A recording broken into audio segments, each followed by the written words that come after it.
The narrative of the story is the deep state only hates losing their power.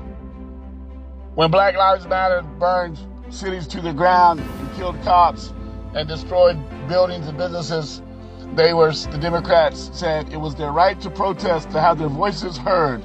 No justice, no peace. It was a target toward Donald Trump in his attempt to take the power away from embedded politicians and give it back to the people.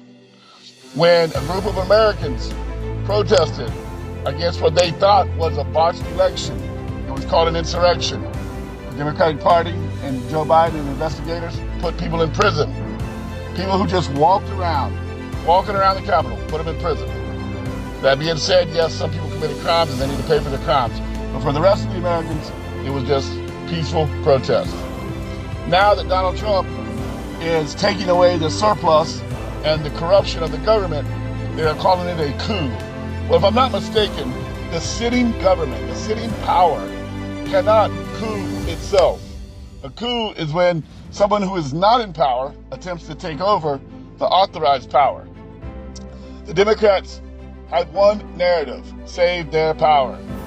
They're also in bed with the deep embedded and seated Republicans who also don't want to lose their power.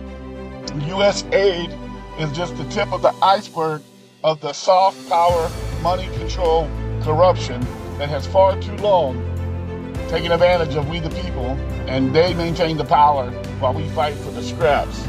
It's time to take our government back. It's like ripping a Band-Aid or a scab off of an infection. It hurts real bad and sometimes it's ugly.